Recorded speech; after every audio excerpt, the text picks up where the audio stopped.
La séance. I will now call this meeting to order. Welcome to meeting number 90 of the House of Commons Standing Committee on Official Languages. Pursuant to Standing Order 1083 and the motion adopted by the committee on Monday, January 29, 2024, the committee is resuming its study of linguistic obligations related to the process of staffing or making appointments to key positions. Now, all of our witnesses are here in person, so I'm just going to skip through our usual reminders about using the Zoom application. I'd like to welcome all of our witnesses. So from Canada School of Public Service, we have Wendy Bullion-Winters, Vice President, Business Enablement Branch and Chief Financial Officer. And from the Professional Institute of the Public Service of Canada, we have Ms. Jennifer Carr, who is the President. I believe it's the first time that we're welcoming you here at the Official Language Committee. It's the best committee in town, so welcome. And as you know, you've probably been to other committees before. You have 5 minutes each to make your opening remarks, and then we will have the question and answer period. I am very strict with the timing because I want everyone to be able to do at least 2 rounds. So please do not go beyond your 5 minutes. If it's shorter, it's even better. We will start with Ms. Wendy Bullion-Winters. You have 5 minutes. Honorable members of the committee, good afternoon, bonjour. I'm honored to be speaking to you today on behalf of the Canada School of Public Service from Ottawa, the traditional unceded territory of the Anishinaabe people.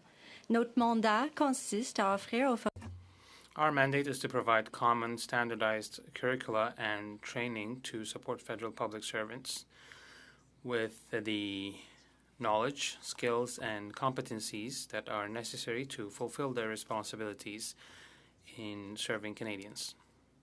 Provides online self-paced and instructor-led courses, learning events, and numerous other learning products. The school has over 350 course offerings and over 500 additional learning tools, including videos, job aids, articles, etc., on its learning platform and website. So far this year, over 290,000 public servants have participated in taking courses at the school. Comme vous pouvez le constater, as you can see, the school has many areas of learning.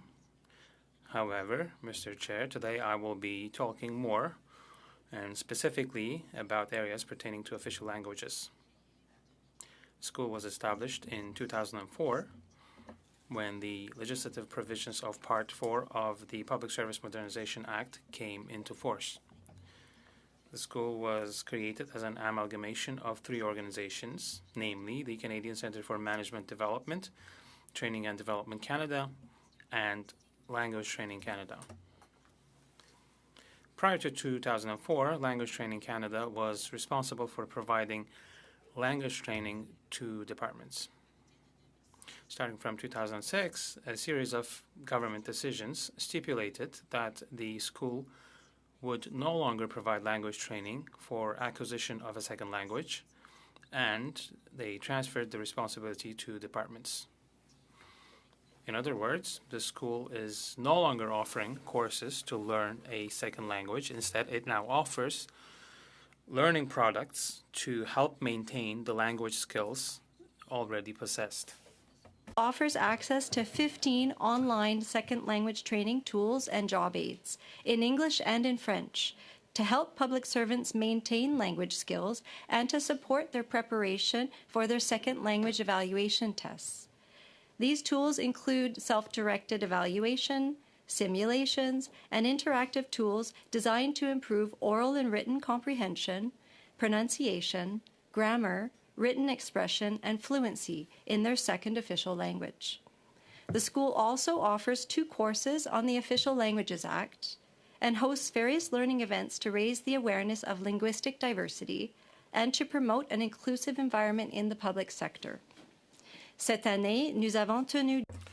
This year, 2 events on official languages were organized, and we had more than 3,500 public servants who attended these events. The school's learning products and courses are offered in both official languages, and these are compliant with the Official Languages Act. I would like to thank the committee for their invitation today and for your interest in the work that we're doing at the Canada School of Public Service. I will be happy to answer any of your questions. More than 3:30. 2 minutes 30 seconds. Madame Carr, à vous la parole pour 5 minutes. Mon nom est fière présidente.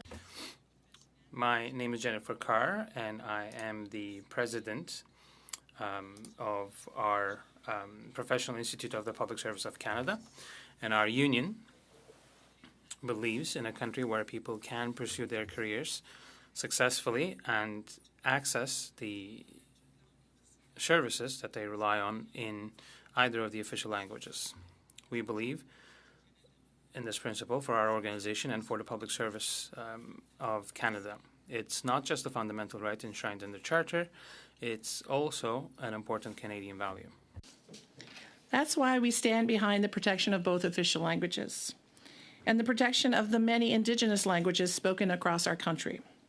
Protecting one's language and preserving one's culture go hand in hand. The Institute believes the federal government must set the example for all other employers and be held to the highest standard. But our employer is failing to uphold bilingualism in our public service. Our members have raised concerns about inadequate investments in language training. They have told us that there's a lack of coordinated language strategy and it's hurting their career development opportunities. They've spoken about their frustrations when tools they must use for everyday activities aren't available in both official languages. With remote work and cross-country virtual teams, this is more important than ever. We're also concerned about how the use of private contractors is making things even worse. Contracting out is being done outside of the normal rules that the government has set for itself, ignoring language and diversity requirements that our government says are its priorities. This means on top of runaway costs, on top of damaging loss of institutional knowledge, contracting out is hurting the government's ability to offer quality services in both official languages. I was also concerned to hear the Language Commissioner's testimony about the lack of a centralized approach. Decentralized systems, where individual managers carry out too much of the load, leads to an uneven response to common problems. As the Commissioner recommended, a central body at Treasury Board with responsibilities for implementing and governance could help. We also urge the committee to consider how the government can support diversity within the public service. People from Indigenous communities who may not know both official languages can bring valuable knowledge of Indigenous languages and cultures. They can enrich our government and they can help us deliver better services for their communities. A thoughtful implementation of Bill C-13 presents a unique opportunity for the Canadian government to promote and protect bilingualism and linguistic diversity. To achieve this, we have 3 recommendations for this committee. First, the government must engage in continuous dialogue with its stakeholders. This means establishing ongoing discussions with unions like mine, employee groups, and linguistic minority communities. It is critical to ensure that the processes and the policies implemented are practical, fair, and consider the diverse needs of our members.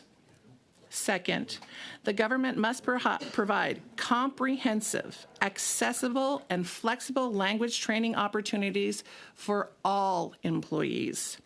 This must be backed with adequate investments as well as proper resourcing.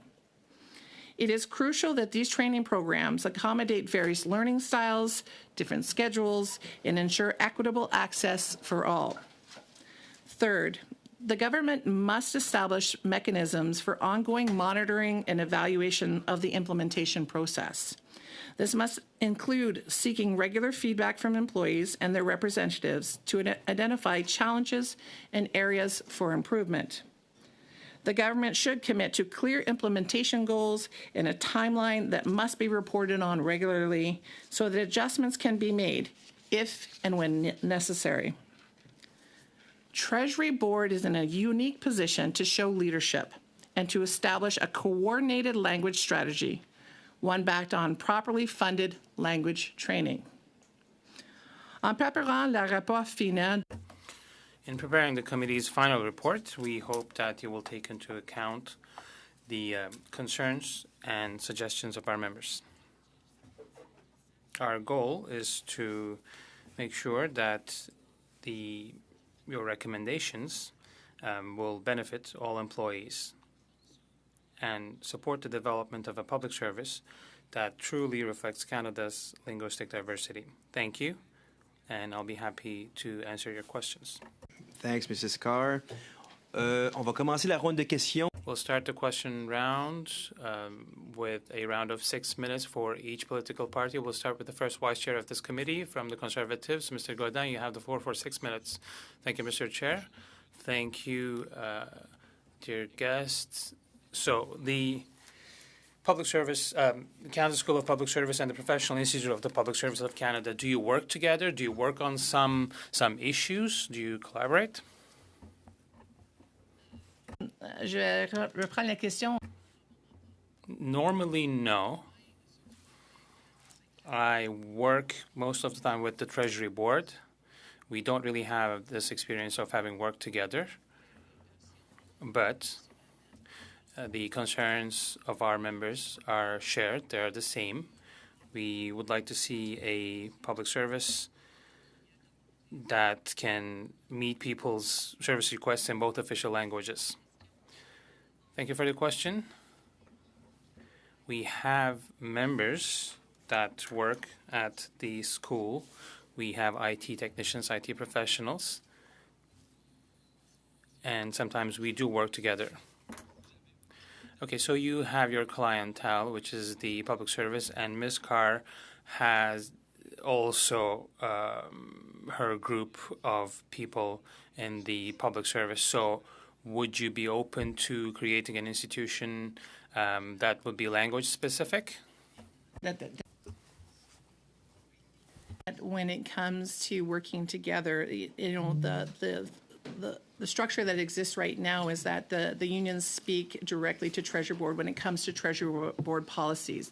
The public school, the Canadian School of Public Service, is one of those clienteles and is not responsible for the policies and the processes. They are there to implement. So from that level, I need to talk to Treasury Board about those policies and make sure that they're implemented in a fair and transparent way. Merci. En fait, Thank you.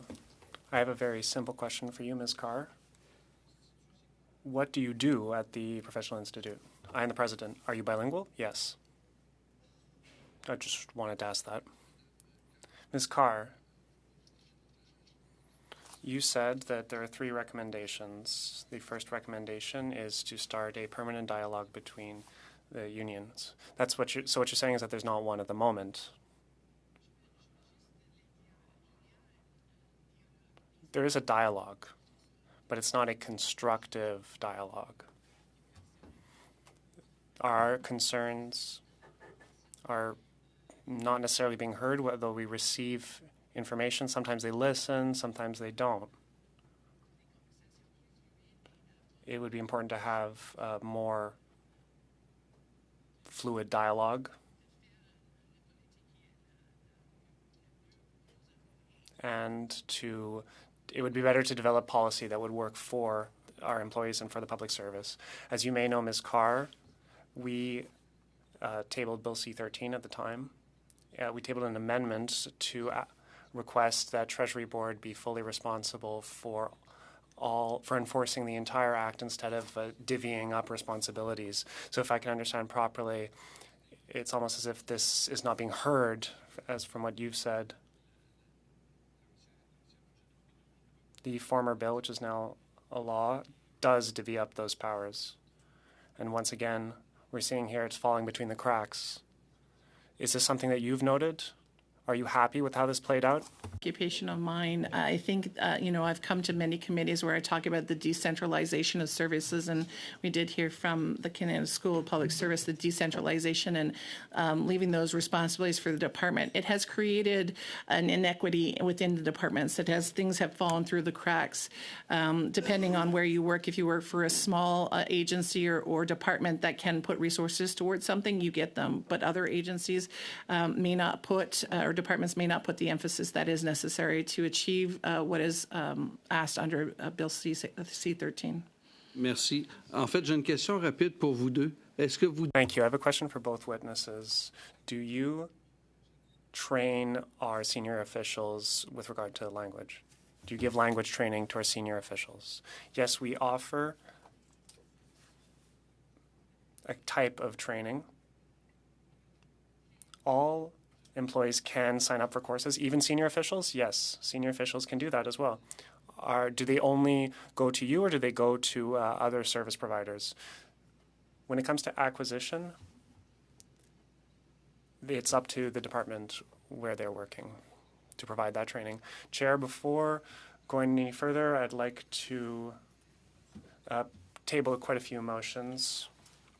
Chair, you may know that April 1st is not just April Fool's Day. There's going to be a new tax, a new increase on the carbon tax that unfortunately has been announced. I believe that you have received within a reasonable timeline and in compliance with the standing orders, the motions that we will be tabling this afternoon right now.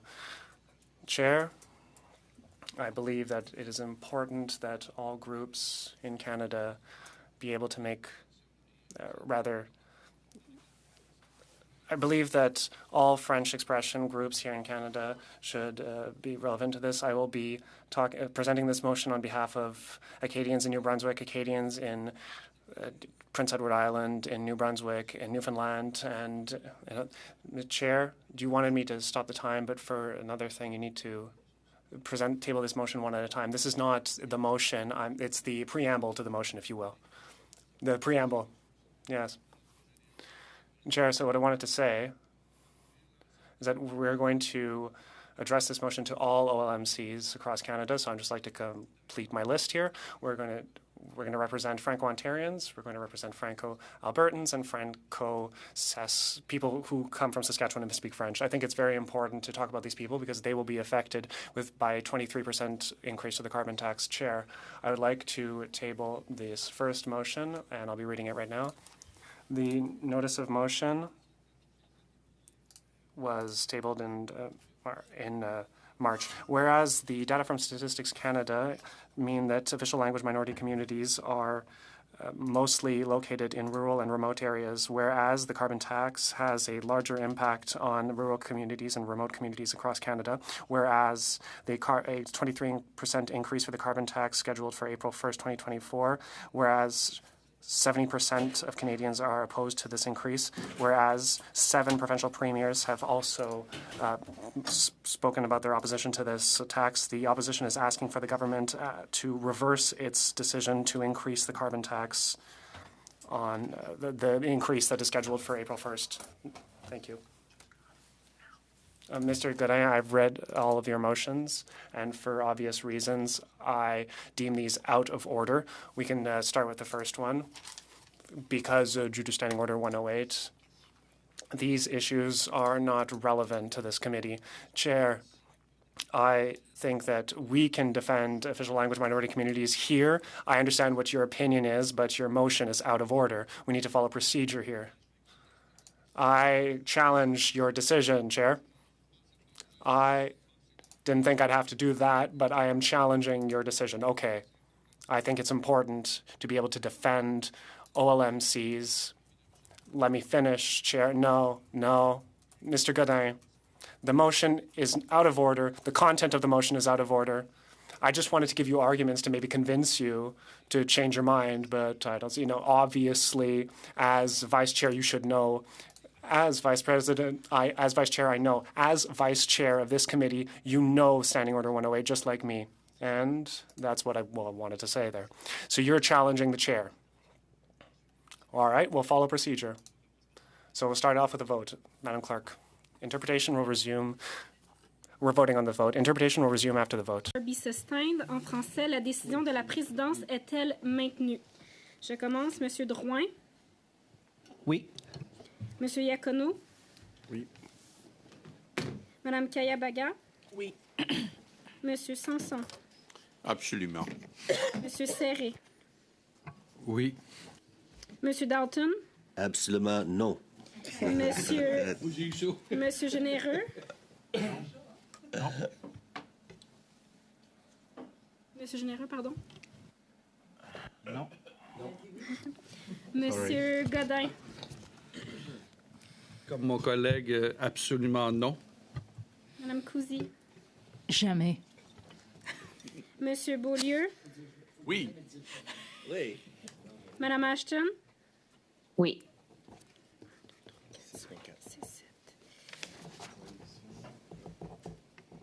Yeas pour 7, nays contre 4. Donc, Motion defeated. The chair's decision stands. Mr. Godin, Chair, I'll be now tabling a second motion. I am asking for my colleagues to be open and understanding with my motion. The second motion is that whereas, according to the Statistics Canada data, Acadians and people who live in Labrador are usually in remote areas, whereas the carbon tax has a greater impact on Canada's rural and remote communities, whereas a 23% increase in the carbon tax is scheduled for April 1st, 2024, whereas 70% of Canadians oppose this increase, whereas 7 provincial premiers have also opposed this increase. Be it resolved that the committee calls on the government to immediately reverse its decision to increase the carbon tax on April 1st. And for the same reasons, Mr. Godin, your motion is out of order. And so, for the same reasons, I will be challenging your decision. That's democracy at work here, Madam Clerk. Interpretation will resume after the vote.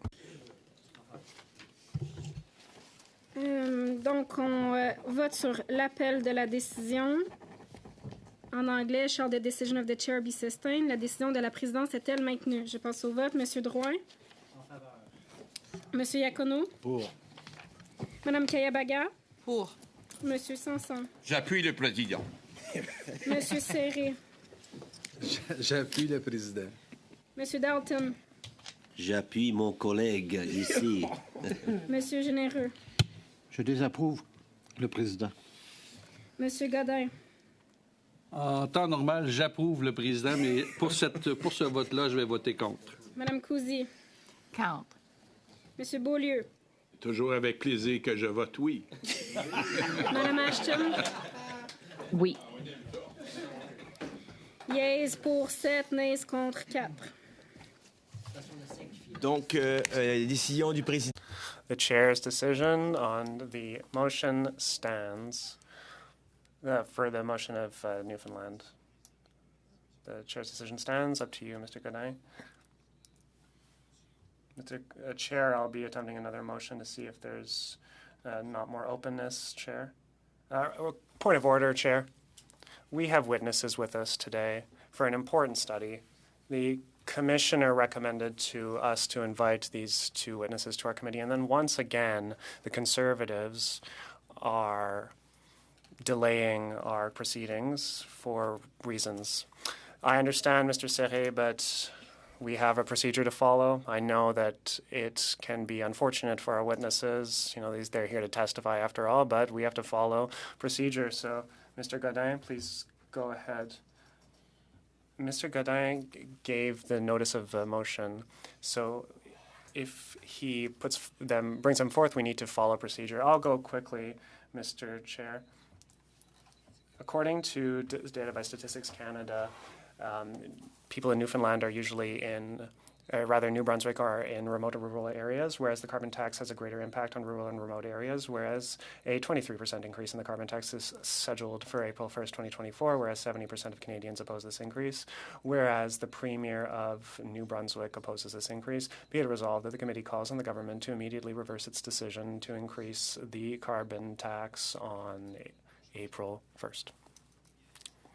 As the first motion, it's the same content, but this is for the people who are in New Brunswick that are different. The motion is out of order. I understand your decision, Mr. Chair, and I would like to appeal this decision because I believe that people in New Brunswick need a bit of breathing room here. Your motion is for Acadians in New Brunswick? That's what your argument is? Yes. Yes. All people in New Brunswick deserve to not have the carbon tax increased. The interpretation will resume after the vote. Maintenu. On passe au vote. Monsieur Drouin? Oui. Monsieur Iacono? Oui. Madame Kayabaga? Oui. Monsieur Sanson? Monsieur Serré? Oui. Monsieur Dalton? Non. Monsieur Généreux? Non. Monsieur Godin? Non. Madame Cousy? Non. Monsieur Beaulieu? Oui. Madame Ashton? Oups. Ce sera pas long. Pardon. Oui. Yeas pour 7, nays contre 4. Donc, motion rejetée, Monsieur. Motion defeated, Mr. Godin. There are other ones, but I understand that my colleague is a little impatient, and I respect his will to move forward on this file. I have another motion, whereas according to Statistics Canada, Franc-Saskwa are predominantly located in rural areas, whereas the carbon tax has a greater impact on rural and remote communities, whereas a 23% increase in the carbon tax is scheduled for April 1st, 2024, whereas 70% of Canadians oppose this increase, and whereas the Premier of Saskatchewan opposes this increase, be it resolved that the committee calls on the government to immediately reverse its decision to increase the carbon tax on April 1st. Thank you, Mr. Godin, and for the same reasons, the people this motion targets are different, but it's the same motion essentially. So for the same reasons, your motion is deemed out of order. And once more, I will be challenging your decision. Up to the vote. Interpretation will resume after the vote. Donc, on vote sur l'appel de la décision. Shall the decision of the chair be sustained? La décision de la présidence est-elle maintenue? On passe au vote. Monsieur Drouin? En faveur. Monsieur Iacono? Oui. Madame Kayabaga? Oui. Monsieur Sanson? J'aimerais beaucoup qu'on puisse travailler en étroite collaboration et appuyer notre premier président. Monsieur Serré? Oui. Monsieur Dalton? Non. Monsieur Généreux? Non. Monsieur Godin? À la défense des Franciscois, non. Madame Cousy? Non. Monsieur Beaulieu? Oui. Madame Ashton? Oui. Yeas pour 7, nays contre 4. So the motion is defeated. Mr. Godin? Mr. Chair, I had two other motions to table for people living in Prince Edward Island and from the Franco-Albertans, and then a third one about Franco-Ontarians, but given the circumstances, I am going to save you the procedure, and I will allow the committee to carry on with the witnesses we have here today. Thank you, Mr. Godin. I mean, one of your motions referred to rural Canadians living in rural areas, but they also referred to Francophone Canadians living in rural areas, so maybe they could have combined into one. I hear your point, Mr. Chair. Thank you. Thank you. Okay, we will continue. Mr. Godin, you have 1 minute left. Not a second more. Okay. Of course, time is very valuable and is a very limited resource. So, Ms. Carr, what should be done? We have C13, of course, and I understand that the model is not functional, it's not efficient. What should we do as lawmakers other than the Act, because the Act doesn't seem to solve the problem? Can we do anything else? Do you have any recommendations? What can we do? Can we introduce regulations, decisions, new bills to make sure that you have a more efficient system and that people have people are able to serve Canadians essentially in the public service in both official languages? We have to go back to a centralized system to ensuring that the policy on language as well as training comes to fruition. We cannot have silos. We cannot have an inconsistency or an inequity that happens between the departments, whether they have money to spend on training for certain employees versus others. So I think it's very clear centralization. Thanks, Mrs. Carr. Les prochaines questions, nous serons... Merci, Monsieur le Président. Merci. Thank you, Mr. Chair. Thank you, Ms. Carr. We're now going to the second vice chair of this committee from the... No, apologies. Apologies. We are actually going to the Liberals, Mr. Francis Drouin. Okay, you're going to challenge the chair's decision on that? Yes, you have the floor for 6 minutes. Thank you very much, Mr. Chair. I'd like to thank our witnesses. today. Ms. Carr, I think we already had the pleasure of meeting you before you became the president. You were in charge of the National Capital Region, if I remember correctly. So it's been a while, but welcome to our committee. So we're doing this study because the commissioner asked us to look into the impact of C13 in terms of senior officials. So my first question to Ms. Billiam Winters is that you said that you organize trainings for senior officials so that they can maintain their language skills or language level.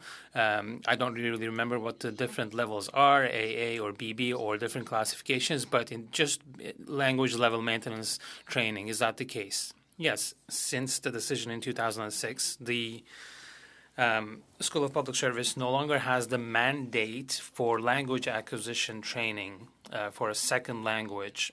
So we do offer products, language learning products, but those are geared more towards maintaining one's language level to support public servants so that they get ready for the for second language evaluation tests. So people need to sit tests to determine whether they have the necessary levels as part of their employment conditions. Ms. Carr, you referred to decentralization of language training within the different departments. So if a person who is a senior official doesn't have the language competency to be occupying that position, is it then the responsibility of the department to say, yes, you are an interesting candidate, but you need to fulfill the language requirements? So pre-2006, these people would have been sent to the School of Public Service. So now the department, do they have the choice to send such people to the School of Public Service, but they need to pay for it? Or do you offer it, or do you not even offer it at all since 2006? I'm asking this question for the School of Public Service. Okay, so the question is for me. Thank you for the question. Yeah, we do not offer these trainings at all anymore. So I would need to go to a college or a university or whatever other institution to prepare and to meet the requirements. Ms. Carr, I know that you do not only represent senior officials, you have members, of course, across the spectrum. But language training is still important for them because, of course, one day some of these members, some of your members, will hopefully move into more senior positions. You referred to general training, if I'm not mistaken, in the public service. And you also talked about language training, and you mentioned that there isn't enough language training. So is there nothing that's available for your members? Unless it's approved by the department, right? So I, as a function, as a public servant, if I want to improve my language skills, if I'm not in a bilingual position, I have to fight for the few resources that exist.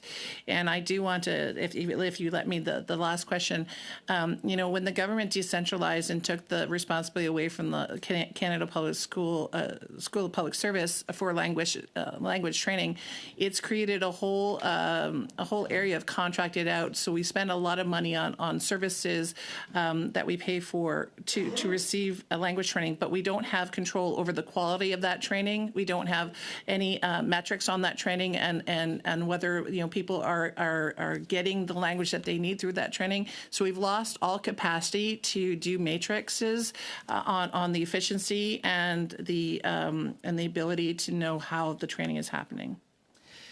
Donc, pour vous faire... So you would be more inclined towards a model where the school regains this responsibility, this internal responsibility.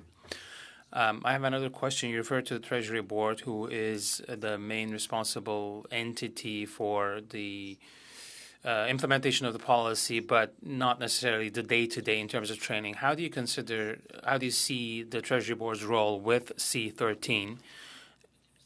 And you might not know this, but there are people who might one day occupy these positions, more senior positions. So how do you consider C13 and the role of the Treasury Board when it comes to the legislative framework? A broken record because of the fact that policies don't mean that departments will comply. If there is no way for them to ensure that they will, have mechanisms to ensure a department complies, the policy isn't worth what it's written on.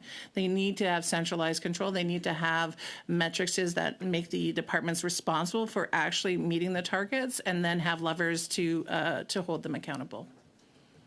And I hope that Treasury Board now, with a bit more, I know departments are a little bit more scared of Treasury Board than they are of, for instance, Canadian Heritage, where they encourage people to speak another language or the other official language. So thanks for your recommendations. Sincerely appreciate it. I'm speaking in English in the spirit of both official languages. Merci. Merci. Prochaine question. Next, we're going to our second vice chair of this committee, Mr. Beaulieu from Bloc Québécois. You have the floor. Thank you, Mr. Chair. I'd like to thank our witnesses. Well, you've already said that when the Canada School of Public Service no longer stopped having the responsibility for language training, or everything was decentralized. The same applied to translation, and the same happens with the language training, and we're seeing that things aren't really going well. So does this not show a lack of will? Has there been any discussions to come back to a centralized system?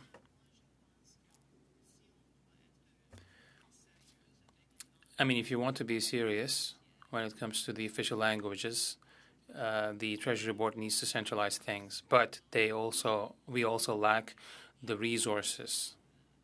We don't have the budget. We don't have the amounts we need.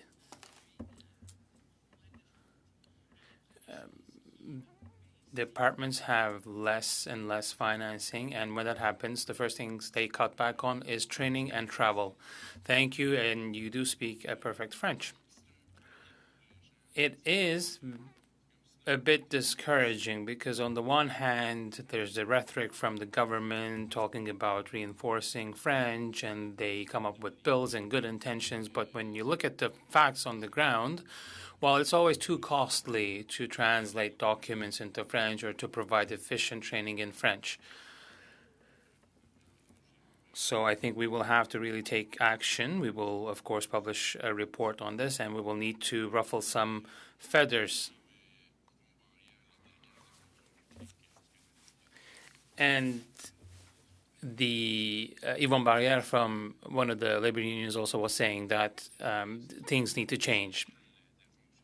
So the Professional Institute of the Public Service, you published a memo in connection with C13, and you made some stark observations, and you were concerned that the federal government is not able to encourage or incite towards respect for both official languages, and that the necessary resources aren't there. Have you seen any improvement since the introduction of C13, or has it been the same?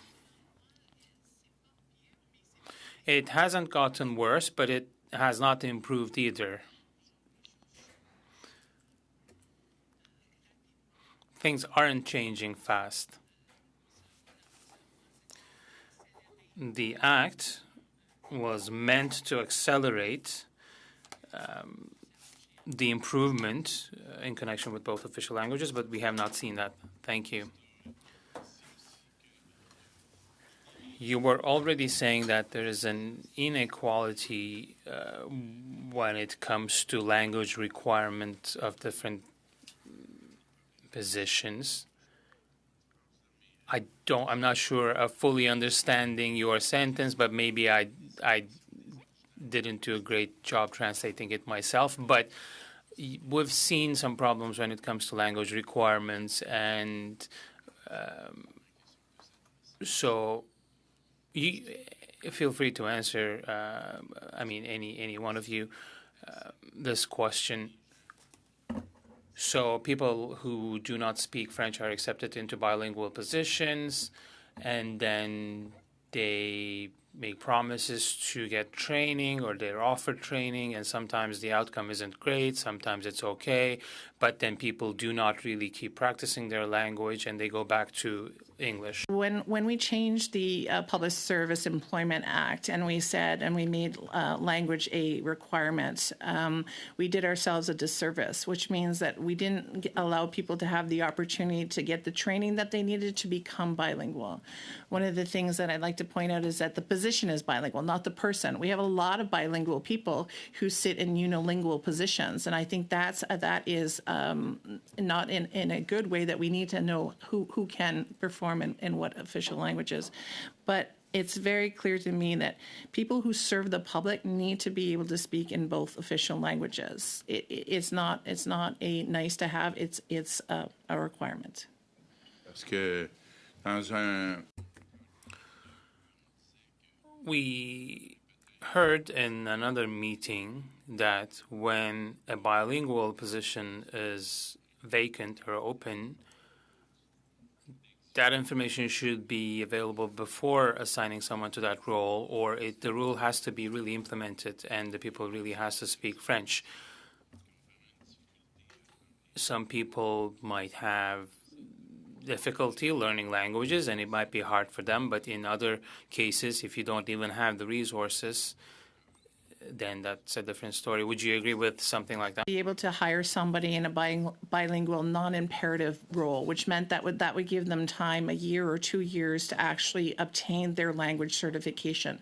With the change of the Act and making it mandatory, you had to have the certification at the day that you were appointed. So I think, one of the things when I said at the disservice is that we're not offering the ability to have the language training offered so that you can meet those requirements. Merci, Madame Carr. Moins de 5 secondes. Thank you, Ms. Carr. Less than 5 seconds. Thank you very much. Thank you, Mr. Beaulieu. And next up, from the NDP, last but not least, Ms. Ashton. We are also going to do your sound test at the same time. Can you please say us a full sentence so that we can test your sound? Hello, I hope you can hear us fine, and I hope the sound is good. Côté de l'interprète. Interpretation tells us that all's good. Go for 6 minutes, Ms. Ashton. Thank you. Thank you very much. I'd like to thank our witnesses for joining us this evening. I want to start off with a few questions for Ms. Carr. From the outset, you mentioned the devastating impact on government services. That is, the devastating impact that outsourcing government services has on bilingualism, but also on the public service at large. Can you give us a bit more information about this and maybe share some recommendations you may have on this topic?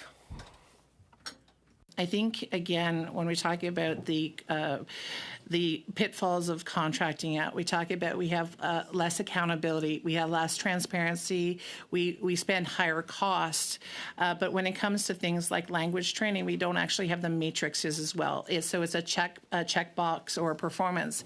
I can give a personal example where, I know of people who are set to take the generalized training 2 hours, 2 times a week, and are never advancing. And if it was in the public service that we could identify things as maybe language barriers or disabilities or things, to a contractor, they're taking the money and they're running. They don't care if you succeed. They don't have the values of the public service and the public good in mind when they come to the table. And there's a lot of money that's being spent on contracting out when we could hire internal people to do that training and have the matrix and have the quality that we need in order to obtain a viable bilingual federal public service. OK, merci. L'Alliance de la... Thank you. The Public Service Alliance of Canada is negotiating with Treasury Board and is asking for the directive on the bilingualism bonus to be reviewed. They're talking about an increase to the bonus from $800 to $3,000. Do you believe that this needs to be increased, and if so, why? We definitely need to take a hard look at the bilingual bonus once again. We also need to look at how this is a service that is being given to the public. Some public servants are unilingual, and yet they're in a bilingual position. They are not receiving the bilingualism bonus. I know that the policy, every time the policy is presented to Treasury Board, they talk about removing the bonus. They don't want to hear about increasing the bonus, and then they want to invest the resulting money elsewhere. Refer to one of the points that you talked about was the importance of respecting and recognizing Indigenous languages that are known by members of the public service. Now, many of your members work on First Nations and in Inuit communities and Indigenous communities across the country. You've spoken to how important it is to not just protect, but also recognize that skill set. Do you have a recommendation to our committee in terms of the recognition of Indigenous languages known by public servants? How important is it to see increased recognition from the federal government? I think it's fundamental to make sure that there's inclusion in the federal public service. Go back to reconciliation. If you have members of the community that can speak the language, I think that goes a long way to saying that we value and want to provide services in those language. I also say that when somebody comes with a native language, but may not have both official languages, that you need to give them the opportunity to learn. That it shouldn't be a barrier for them to be moving up in the federal public service just because they haven't got those two languages. They have two languages, just not the ones that are recognized as the official languages. Merci beaucoup, et je voulais rapidement demander. Thank you. I just quickly wanted to ask Ms. Billion Winters if you have anything to add with respect to the questions I just asked. No, I'm good. Thanks. Okay, Chair, how much time do I have left? You have a little over a minute left, Ms. Ashton. Great. Ms. Carr, back to you. Can you add a bit more information about the priorities and recommendations that you've shared with the committee? What should we remember and then recommend to the government for this study? Gave three recommendations. They're all critical, but again, it's crucial that we have training programs that accommodate the various learning styles, different schedules, and equitable access.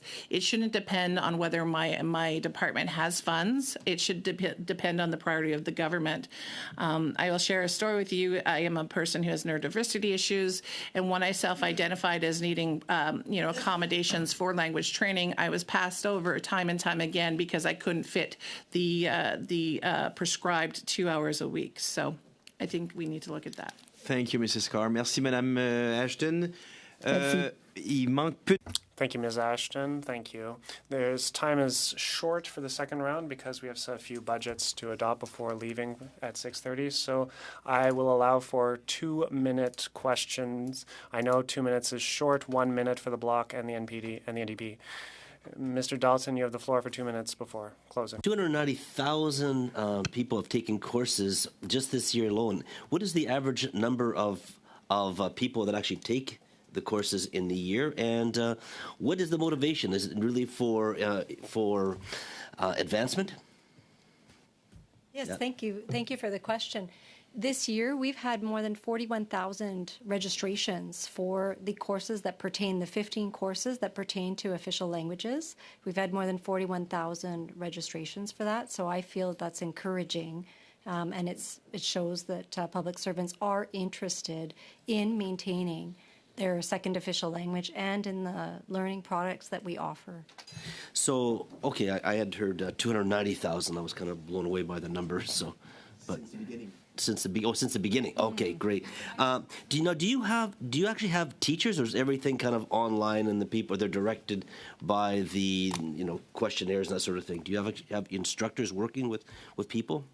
Yeah, thank you for the question. So I'll just clarify that the 290,000 public servants were in total for all of our courses. We offer 350 courses across 5 business lines, of which 15 courses are specific to official languages. So it's 290,000 public service for 350 courses, and that's great. 41,000 for 15 official language Thank you. courses. Time is so short here. But what about your senior staffers? Like, my understanding is that quite often they could get up to a year off with pay for intensive French learning. Do you run that also, or how is that run? Less than 15 seconds. Oh, you know what? Yeah. Okay, you know what? Monsieur Godin, read the question. Thank you. Are there guidelines for contracts that are outsourced to third parties with regard to language training? If so, yes, thank you, Mr. Genereux. And if there are these accredited service providers. Mr. Genereux, I am going to be strict on time, 2 minutes strict. We're going to lack time. There's motions were tabled, but, these are the rules of the game. Liberals have 2 minutes. Mr. Marc Serré, you have 2 minutes, not a second more. In 2 minutes sharp. Okay. Ms. Carr, you spoke about your recommendations earlier. There are employees that are currently public servants and that have bilingual positions. I'd like to ask about recruitment for now. Bilingual institutions are telling me that they can't hire bilingual people. They say that there are no qualified individuals, so they hire English speakers. I'd like to ask you, what kind of recommendations do you have, or what kind of tools have you heard about that would offer the possibility of recruiting Francophones in Canada? Qualified bilingual candidates, I think that you should offer training to the ones that you have, the ones that have competence. I'll turn to Michael Ferguson as a good example of somebody who was offered training, succeeded, and now can work in both official languages. Les cours de formation, Madame. Ms. Bullion-Winters, you mentioned that the Harper government in 2006 cut training. So this was another example of budget cuts. Do you have any activities that you organize for the International Day of the Francophonie or for employees that speak French? Oui, merci pour la question. Thank you for the question. Yes. We hold events that celebrate learning. These events are held in this context of the Francophonie. Events. Par exemple, cette année-là, on a tenu 2 événements. For example, this year there were 2 events for official languages, for the Official Languages Act, and 3,500 public servants assisted. And we will be looking at your recommendations. Thank you. Thank you, Mr. Serré. Mr. Beaulieu, you have the floor for 1 minute firm. And the Official Language Commissioner said in his report that we shouldn't pit bilingualism against Indigenous languages. You said earlier that somebody could be speaking an Indigenous language and English. You said earlier that French would not be required in this context. Is there a way forward where we can avoid weakening French here?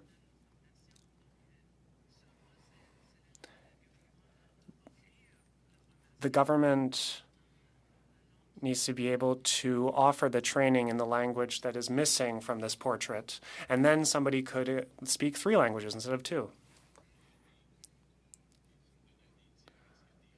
When there are contracts given to subcontractors, are there guidelines? That's a great question, Mr. Bourdieu. You have gone over your 1 minute of time. Ms. Ashton, you have the floor for 1 minute.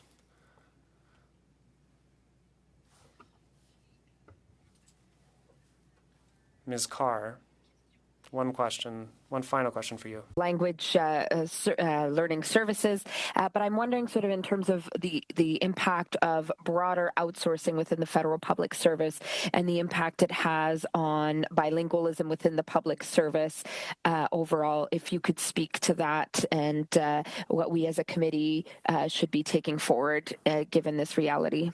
Yeah, so going back to there's two ways to look at that. So contracting out means that those positions don't have to meet the language requirements. That work is done by a contractor who doesn't meet both official languages.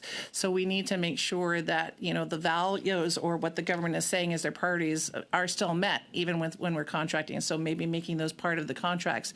That if this is a bilingual position, we need to have that done.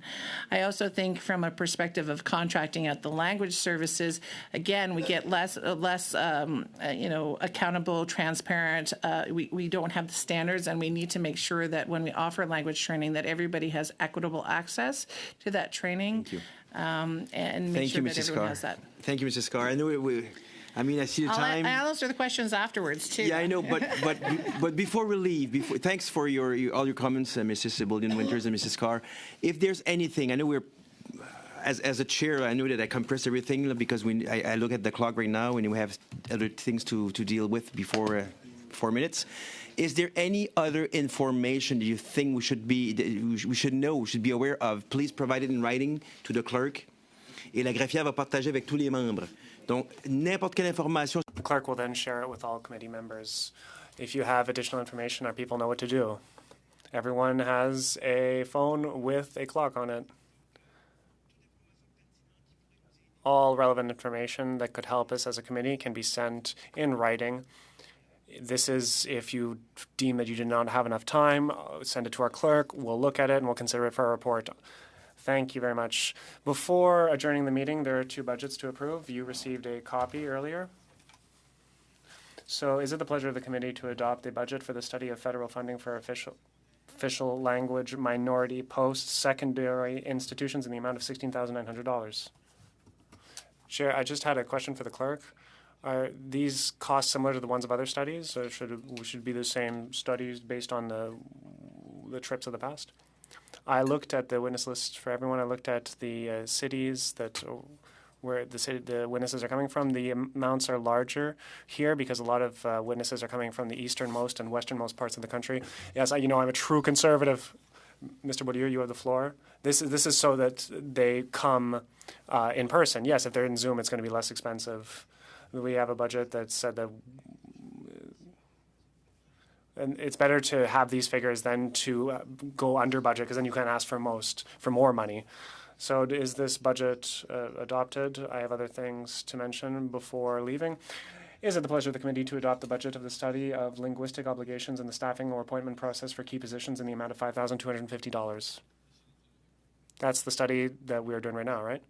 Yes. Once again, I have the same question for the clerk. That's why it's less expensive because these people are usually in Ottawa and all the departments are in Ottawa, of course. That explains why the discrepancy between the two amounts. On the public servants, they're less expensive, right? Yes. Okay, both adopted unanimously. So, meeting adjourned. Thank you, everyone.